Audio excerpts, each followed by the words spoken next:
first of all, Jolea, welcome to Sonic Rites Festival. Thank you for having me. I'm very excited to be here. How are you feeling? Well, excited. Let's see what the evening brings along. So, yeah, it's such a pleasure to be here at a festival that I would never dream of playing at, basically. Would you be able to tell us a little bit about your musical journey? So I've been making music for over 20 years now. I started with alternative pop music, something along the lines of Björk and, the indie alternative scene, etc.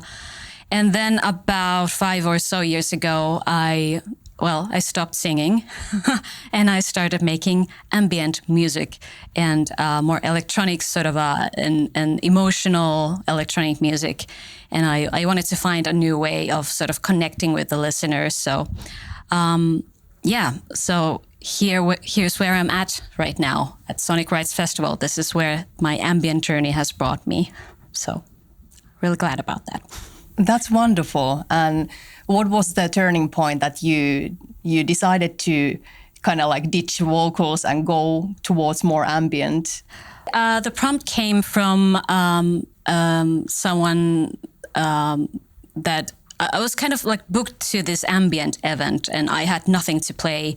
And I was kind of at crossroads with my musical journey. Sort of, I wanted to find myself again and do something new and something fresh. I was bored with the stuff. I mean, the alternative pop scene. It was kind of it didn't work for me, clearly. So I needed to find myself again. And this ambient electronic, sort of a melancholic doom stuff.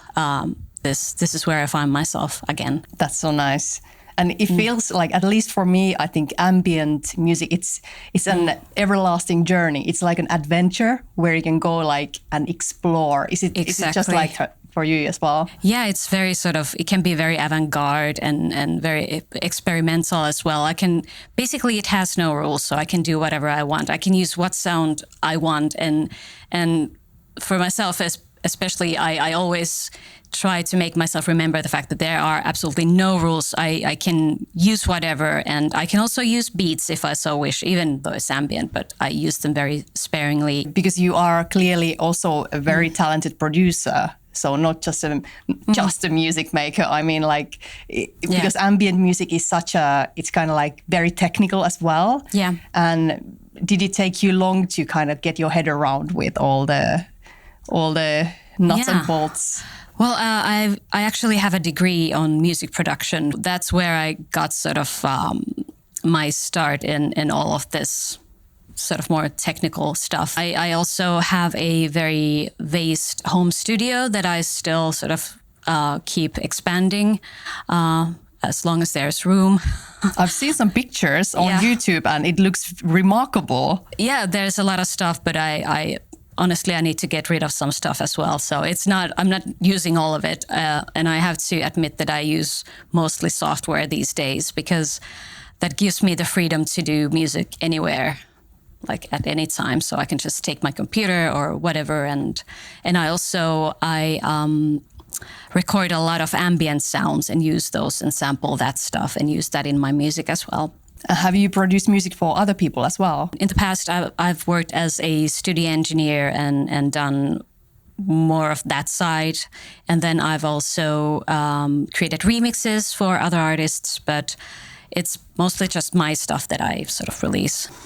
Fair enough. Yeah. You get to enjoy all the treats what you are producing for yourself. That's great. Yeah. It is. And would you like to tell a little bit about your latest album?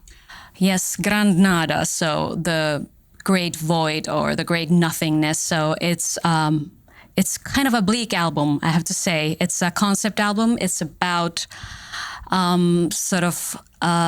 existential nihilism, which means, in other words, that life has no meaning. Yes, such a bleak, wonderful theme. Life has no meaning. So you have to create the meaning yourself. So, or life has no predestined meaning in itself, but you create the meaning of your life. You have to figure it out. No one's gonna come to you and tell you what it is. I mean, society tries to do that for sure, but you need to figure it out yourself. But it's about that.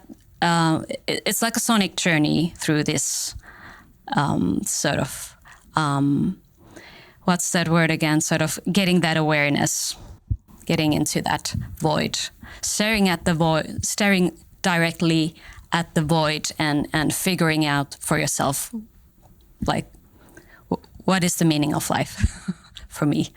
So there's definitely darkness, but also like sort of kind of like positive viewpoint that you can create your life. You can create your, you know, your own meaning there. So yeah, definitely. Yeah, it's a journey. Yeah, it's a dark, doomy journey with a positive ending. Yeah, kind of. Where do you think this dark, doomy journey will take you next? Well, see, I have lots of things sort of brewing. So I have lots of ideas, but I think it's going to stay pretty dark and doomy still, but more experimentation, more ambient sounds, hopefully, and more synthesizers as well. Why is it so that people who like synthesizers, they just tend to gather them and just like one is never enough? Like it's a collector's habit. I mean, everyone has one. Someone collects, I don't know, teddy bears, and I just collect synthesizers, I guess. That's your thing. It's not any better, but yeah. I love that. Yeah, fair enough. And well, you are here at Sonic Rites today, and so what are your expectations, and how do you see the festival in general?